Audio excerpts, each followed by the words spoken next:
Hello, friends. This is your friend Kent C. Dons, and I'm excited to be joined by my friends Lydia and Evan. Say hi, folks. Hi, everyone. Hey. I asked you to say hi, folks, but that's okay. No, just kidding. So, yeah, it's Lydia. Is it Hallie? It is Hallie, but it's okay if you say Haley or Hill. I've heard Heard all. them all. Yeah, Yeah. I'm sure. And it's Evan Bacon, which Yeah. is fantastic. I just feel hungry all of a sudden. So actually, this is the first time we've had two people on Chats with Kent at the same time, which is exciting. So, Lydia, why don't you go ahead and go first? Introduce to our friends who you are, and then we can hear from Evan. Yeah, so I'm Lydia. I'm a software engineering contractor, but you'll probably know me from like either the JavaScript visualized articles or maybe the JavaScript questions, any of those more educational resources that I do on the side, or as the avocoder on Instagram. There you go. Yeah. If you didn't. If Evan ever like calls avocado or avocoder, he means me. Yeah. He never calls me by my normal name. and I was originally introduced to you through a Medium article that you wrote years ago Oh on how yeah. you got into the industry, right? Yeah. Many years ago, I wrote, I think it was called like Advice from a 19-year-old software developer or something. Yeah, that kind of blew up. It was a great article. I'll have to find it and stick it in the notes here. Oh, thank you. Yeah.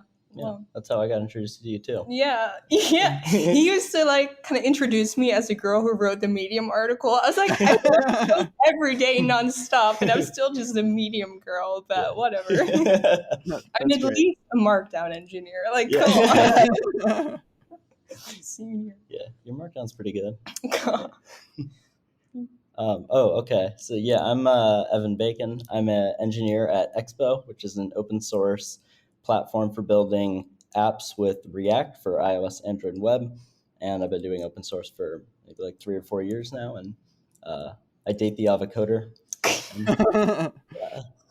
And yeah, that's Cool. about all there is to me. That's your resume. Yeah. That's That's it. the whole thing. In a nutshell. Very good.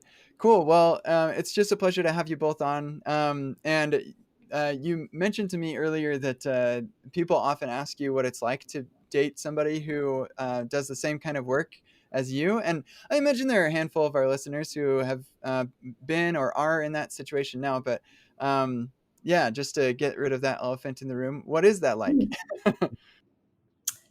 I mean, well, we kind of started living together right before the pandemic hit. So, like, we immediately had to spend quarantine together, like, nonstop. And we both are kind of workaholics. So, in the beginning, it was kind of weird because, like, we're both just coding and working, like, 24/7. And I guess I got kind of, like... Yeah, that didn't change, by the way. It didn't, no, that it was in the didn't change. beginning and also in the middle and end. Yeah.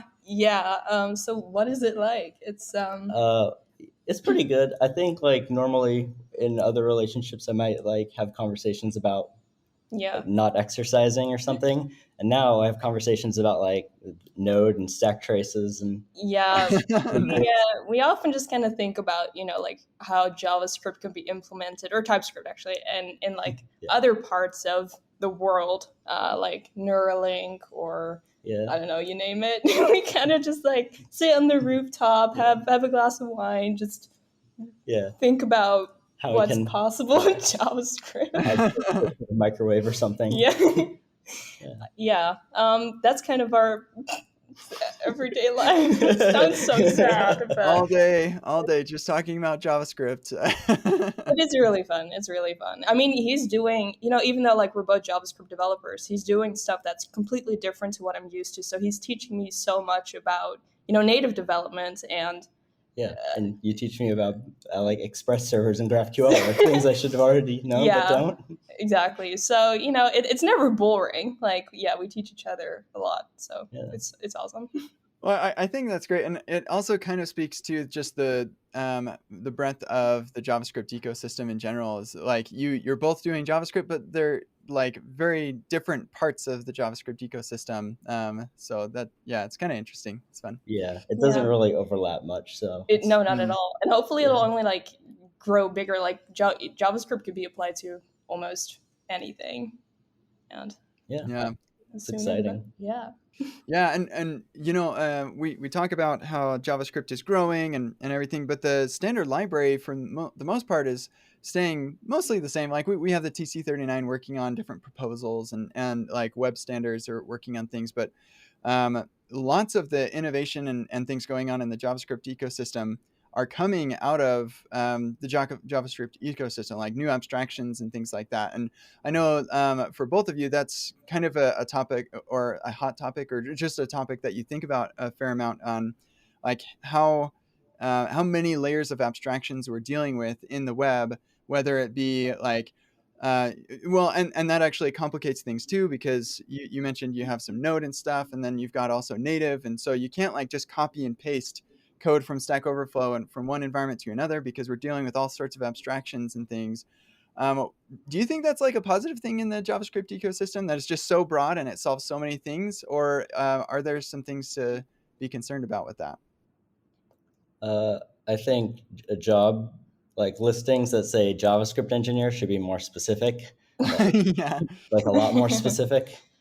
And as for Stack Overflow, I don't know, maybe like Well, I think something that we often notice is because, yeah, whenever sometimes he wants me to try out some Expo related thing or like React Native related thing. And I'm very used to, I guess, more like web technologies or like backend technologies. So then I kind of ask him, like, why doesn't it work this way or why doesn't it work that way?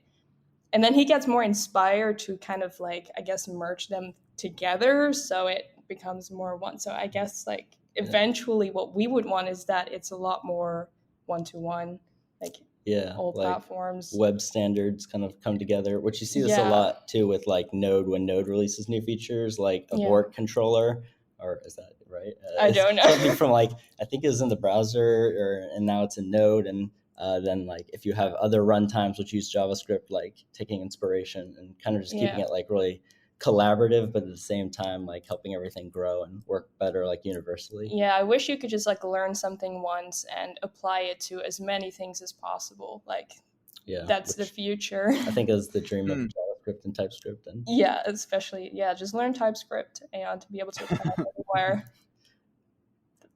we should specify whenever we say JavaScript, we actually 100% Oh yeah. always mean TypeScript. Yeah. Yeah. Right job. I'm That's on board with that as well. I'm definitely a TypeScript fan. It would sure be nice if I could just run my TypeScript file like with Node. So maybe that's where Dino comes in handy. But yeah, I'm definitely on board with the TypeScript train. Yeah. My favorite part of TypeScript is that when you write it, you don't need to write unit tests because it just exists. Yeah.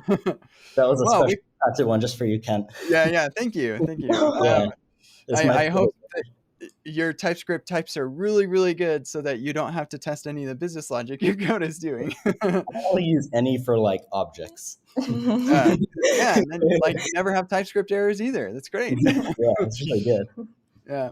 Well, that's awesome. So, like, because the JavaScript ecosystem is so broad, there's so many things that you can do.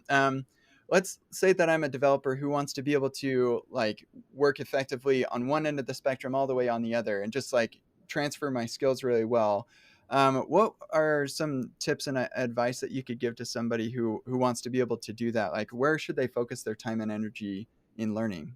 Definitely just understanding the abstraction and like the layers of abstraction that are going on with JavaScript. So like if you understand like what parts of your app are like the browser, like the navigator API, and then like what things come from Node, like assert or file system, then it's very easy to understand like what part is actually JavaScript. And then you can pick that up and put it in whichever runtime and understand like, okay, I'm in this native runtime, like where is the file system API, or like how do I assert an error? And I think that's just pretty powerful. Any additional thoughts to that? I agree. It's really just getting back to kind of the core, like the fundamentals. As long as you understand that, I think, slowly you can kind of build up, like add more tools to that. But yeah, which is kind of personally, double-edged, because we have Yeah. tools like really great tools like Vercel and Next.js, which try to like abstract so much of like everything away from like even PHP and like those memes where it's like actually it's PHP and it's like they're really good and they help you move super fast, but it's also important to like understand what's going on under the like behind the scenes. Yeah, and I think people, often see people trying to like reinvent the wheel. It's like they come up with those new tools that are actually solving what's been solved long ago, but it's just abstracted away so much that you don't even see what they're doing. And this is also a problem that I've been seeing, for example, when you use Next.js a lot, is they add so much like webpack config or like so many optimizations that you don't even know are there or why they're necessary. And then you try to write your own Webpack config. You're like, how hard could it be? Exactly. Just don't. Yeah. So still, I mean, it's good. Like, I'm glad that they make it, possible for so many people to write really optimized web apps. Right. Like, enjoy your favorite tools, but also figure out like what they're doing. Yeah, just stay curious. Like, I don't know, just don't be too lazy about it, I guess. Yeah, I think that's great. There's an interesting thing at play, I guess, a thing for lack of a better word, where or it's an interesting balance where sometimes you'll hear the gatekeeping of you're not a real developer if you don't know these fundamentals, like start with the fundamentals, but then like there's the other end of the spectrum where that we're talking about, where like you're just barely piecing things together. You're doing things in a suboptimal way because you don't understand those fundamentals. So like for me, if I'm a new developer just getting started, where's the best place for me to start? Like, should I try to get those quick wins and get excited about coding because I can actually build something? Or should I focus on like, okay, I'm going to build my own JavaScript compiler so I can understand the AST? Like where's the starting point there? Yeah, definitely learn assembly first. Abstraction. If you use abstraction, you're not even a real developer. No. Getting inspired by coding is definitely number one, like most important thing. Definitely. And I feel like this is kind of hard to say because I often forget what I struggled with in the beginning. But I think like, what really got me super excited about coding was just, making so many random things, even though I had no idea what I was doing. But, it worked, so it was fine. And probably when I look at it now, I'm just like embarrassed by everything I've built. But then like after you've built something, then you should kind of try to think like, okay, but what is it actually that I just did? Like, why did I have to initialize that? What does this webpack config actually do? I don't know. Just ask the right questions after you've built something. But I don't think it's a good place to start. No, that would just get boring and overwhelming. I think a good way to ask these questions is like after you've built something is try to figure out how to make it like more performant or just like optimized. And then usually in doing that, you inspire yourself to dig deeper. Like, how do I do like bundle splitting or something? And like when you actually have a goal in mind of like why bundle splitting is important to like optimize your website, make it load faster on people's devices, then it's actually interesting. But if I just go up to someone, I'm like, hey, let me tell you about bundle splitting, like, you're going to be really bored very quickly. You do that to your siblings. You're like, Evan, please leave me alone. I think something that I personally always did was I tried to recreate the libraries that I was using, which sometimes worked, but it was really good because then I actually saw like why it was necessary that I had to add it and what they did exactly. That, I don't know, I kind of like that because I could still use the tools that I'd already built. Yeah, that's good. Yeah, and see if it actually worked. Yeah, because often you can recreate a library. I'm doing like quote fingers for anyone not with visuals. With like by just doing something very basic, like you don't actually have to make all the quality of life features involved in the library. And that you maybe just like make the core, like a bundler, for instance, like you can gather up all the JavaScript. Like you might not have all the extra features, but you do understand like critically what's going on. Yeah. And I often just read like documentation or like the source code. Like I often just read through like the V8 source code, which might sound like super boring. Here's a fun way to get you excited about coding. It's really bad, but I mean, I don't know. You learn so much from that, or at least I do. I don't know. Maybe I'm just weird. But... Yeah, I think that's it. I've seen some V8 code myself, and they comment it like. Some code is not commented as well as others, but there are areas of the V8 code that are pretty well commented, and it's more consumable for a regular JavaScript developer than we might think. Yeah, no, Yeah, I agree. Yeah. it's pretty good. Yeah, so that was. Yeah. I think that what I'm hearing is that you're best served by learning like the just one level down from the level of abstraction that you're using, right? So you understand how to connect the tools together, but then you also want to understand how those tools work. And you'll like, why do you think it's important to understand how these tools work? Like, why can't I just, take this Lego brick over here and stick it with this Lego brick over there? Like, what's the benefit of actually understanding how they work? I mean, I definitely think that you could, but often you run into certain errors or certain bugs that, you see maybe pretty often and you don't really know what they mean. I mean, you probably know how to solve it, but you're just like, I don't know. At least this is what happened to me. It's like, I don't really know what's going on. I don't really know why this happened or this error happens. And the more you understand about how a certain tool is used and how it works internally, I feel like you write better code that way. Like you know how to optimize your own code in order for the tool to like run more efficiently. Yeah. Um, Yeah, I definitely see this doing like open source when people share mm, error messages. Because for Oh me, yeah. a lot of error messages will like make sense to me because I understand the internals. But then to yeah, other people, they might not understand. And a lot of the times, it usually is just like undefined. It's not a function. But like sometimes it'll be Not very something. helpful. Yeah, they'll be like, "Why is this not working?" But yeah, sometimes it like points to something. And if you yeah. understand a lot of how things work, then you'll recognize like, and you can just debug things much faster. And And you'll see like often or sometimes that tools are just using something that is so completely unnecessary that it's like this tool is actually pretty broken. right, like But Fair yeah, point. Yeah, you and should bleep then you that can part go fix out. it. yeah. Yeah, it's just a lot easier to when you install an open source library, you now are a part owner in that library and its success too, right? And so having an understanding of how it works will help you as a part owner of this library, right? To be able to contribute back, and yeah, and get yourself unstuck, like you said. So yeah, I agree. I think that it's really critical to get a good understanding of how your abstractions work. One of the abstractions we use is JavaScript, though, and that's I mean, we talked about reading V8 source code, but there's got to be another way to get a good foundational understanding of JavaScript. Do you have any tips on that? Ooh, I it's really difficult. I mean, I think personally I try to like so for example like generators and iterators. They're such a small thing of JavaScript that you probably like not everyone like uses them even, but reading like the spec, which I think is on TC39, Mm. that helps me a lot. It's kind of the same, I guess, as reading the source code, but just reading the spec always helps me.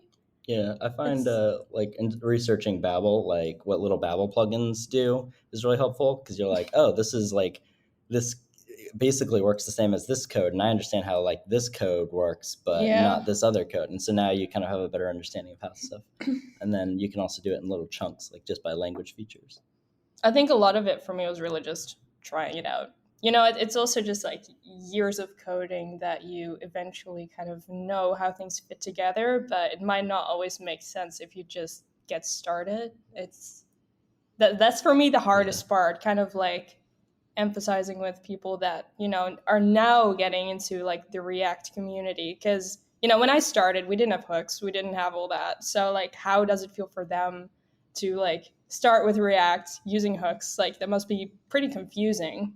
I oh mean, yeah, I would be super confused, yeah. but I'm just always confused, but yeah, I'm still I yeah, guess it's better it's now. There's not much Redux being used everywhere. yeah, that was the confusing part when I started Yeah, Redux. But okay, yeah. that kind of didn't answer the question at all. Yeah. If you let us talk long enough, we'll go on to a tangent about Well, Redux. I mean, it's fascinating and interesting. And I actually think that for folks getting into React now, they don't have to unlearn classes and life cycles to learn hooks. So, in my experience, it's lucky for them that they don't have to unlearn the classes and stuff, because I think hooks are more confusing until you like separate. Okay, classes and hooks are very different things conceptually, mental models. But like as we're getting into this, one thing that I've noticed, especially when I'm teaching React, is often the struggle that people have isn't necessarily with React, but it's actually with JavaScript. And so like finding a way to draw a line around here's the React part of this, but everything else you're doing is just JavaScript, and getting a firm understanding of JavaScript helps a lot in that. Yeah, I completely agree.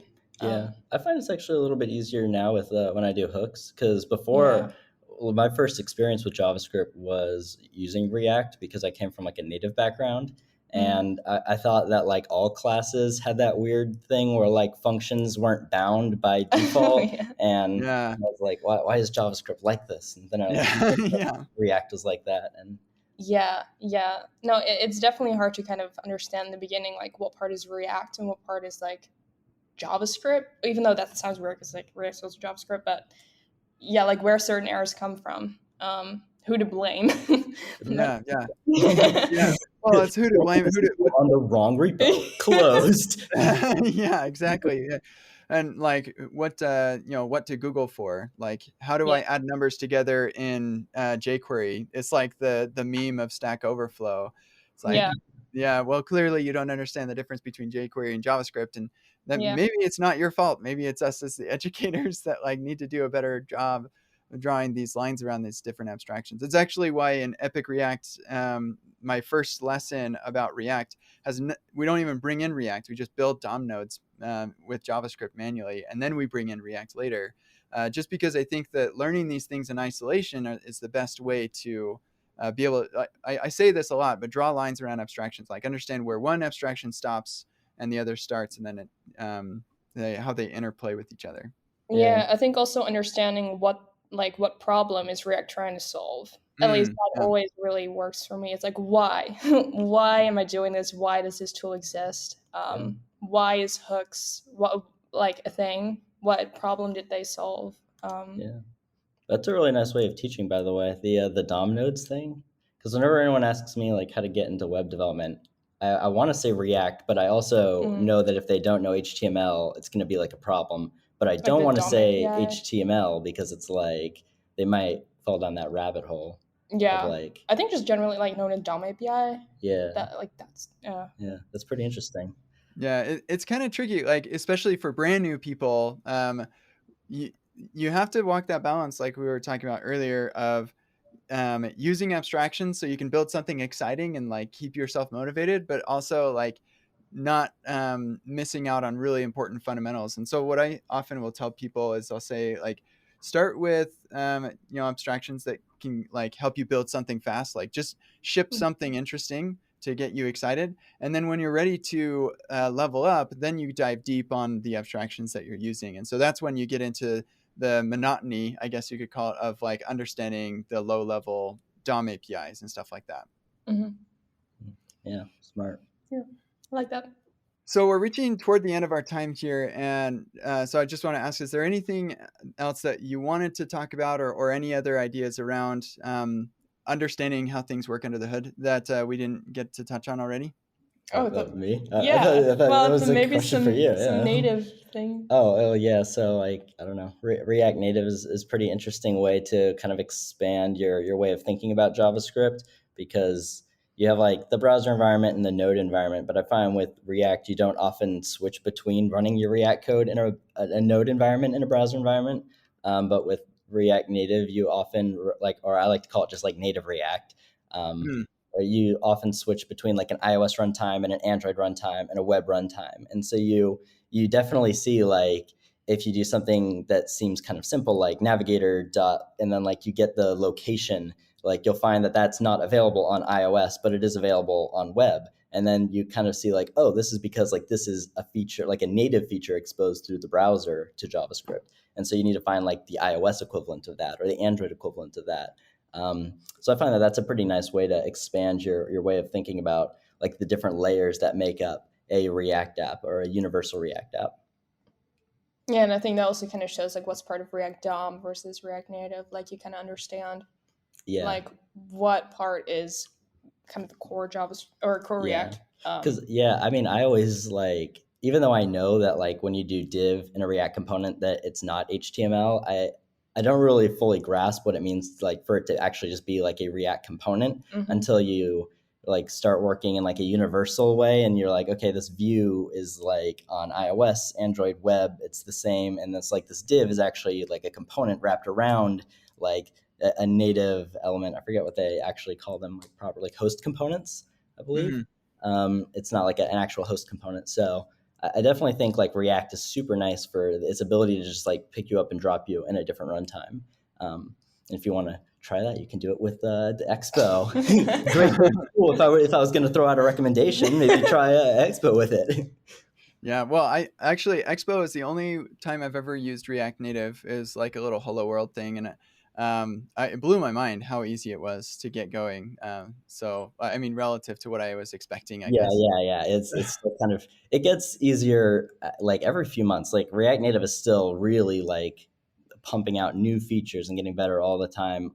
Is a lot. It's very reminiscent of like React maybe a couple of years ago, where like you were like, wow, like every time there was a new React release, you were just like kind of changing the way you were thinking about it, and it was like Christmas every time like a new release. That's kind of how being in the React Native community is right now, the native React community. Yeah, I think that if somebody wanted to level up their game on React, a good or just JavaScript is just like think about all of the different environments in which these can run and pick out their differences. And if you want to make people really happy, find a way to write an abstraction that allows you to like run the same code on any of those given environments, and then like you can have just like adapters for each of those environments. You find stuff like this all the time. I mean, like you said, React Native is basically an adapter or reconciler for React in the native environment. And then we have React DOM, we have React VR.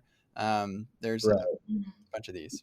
Yeah, it basically just takes like the JavaScript engine on your Yeah. device and like enables you to take JavaScript and send it to that and then surface it to React. So like it's a reconciler is not like special across, or it's very special, but like across like different platforms, it is like the same concept. So if you do know how React DOM works, you can understand React Native fairly easily. Yeah, and I think this way you also learn more about like the JavaScript engine, what it's actually like responsible for, as well as like the browser system, like the Pixel pipeline, how it actually works on the web versus like natively.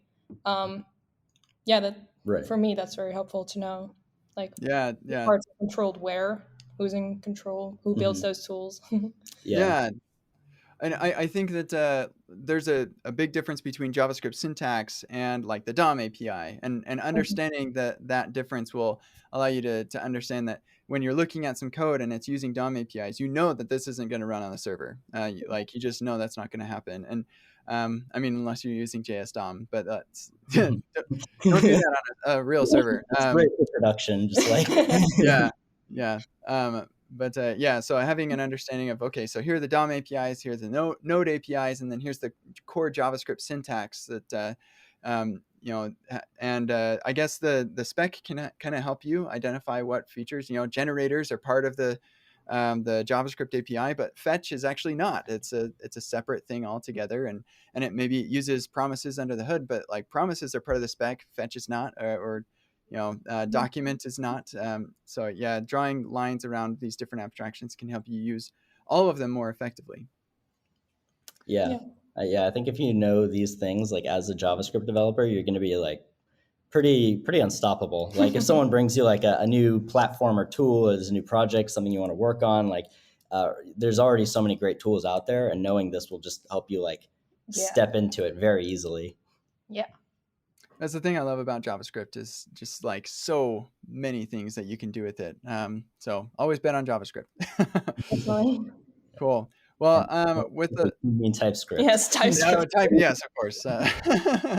Very good. Cool. So this has been a great time chatting with you. Our homework for everybody is to take 30 minutes to dive deeper to understand how a tool you use works under the hood. So that could be like JavaScript, or it could be, or it could even be like HTML or CSS. We didn't really talk about those too much, but those work under the hood as well. So or React or whatever, even like a library for React, like React Router or something like that. You'll understand it better. Anything to add to that? Yeah, like also just using I think like other runtimes. A great one that I just thought of was like I think is always slips my mind because Vercel is so good at hiding it. But like with Next.js, you do like that code does run like in a node environment at some point and then in the browser. So that actually shares a lot of similarities with like what I was saying about React Native. So like if you're familiar with Next.js, like kind of see like where things work in like a node environment versus like when they work in the browser. Yeah, actually, it comes to mind that a first good step for that is just like understanding what part of your code runs in which environment. So you put console logs everywhere and look at the terminal and look at the client and see, okay, this ran on both, this ran on one, this ran on the other. You get a and lot. understand why. Like, why did they do it that way? Yeah, yep, exactly. Cool. Well, it's been such a pleasure to chat with you. I'm gonna put your links in the show notes, but do you want to share your Twitter handles or what's? I guess let me rephrase that. What's the best way for people to keep up with each of you and what you're doing? What are the kids doing these days? My Twitter handle is just Lydia Hallie. I think that's my main one. Yeah, I'm Bacon Bricks with an X because I was a teenager when I made it. Perfect. No excuse. It's excellent. I love it. All right. Awesome. Thank you so much. And yeah, we'll see everybody in the future. Bye. Sweet. Bye bye.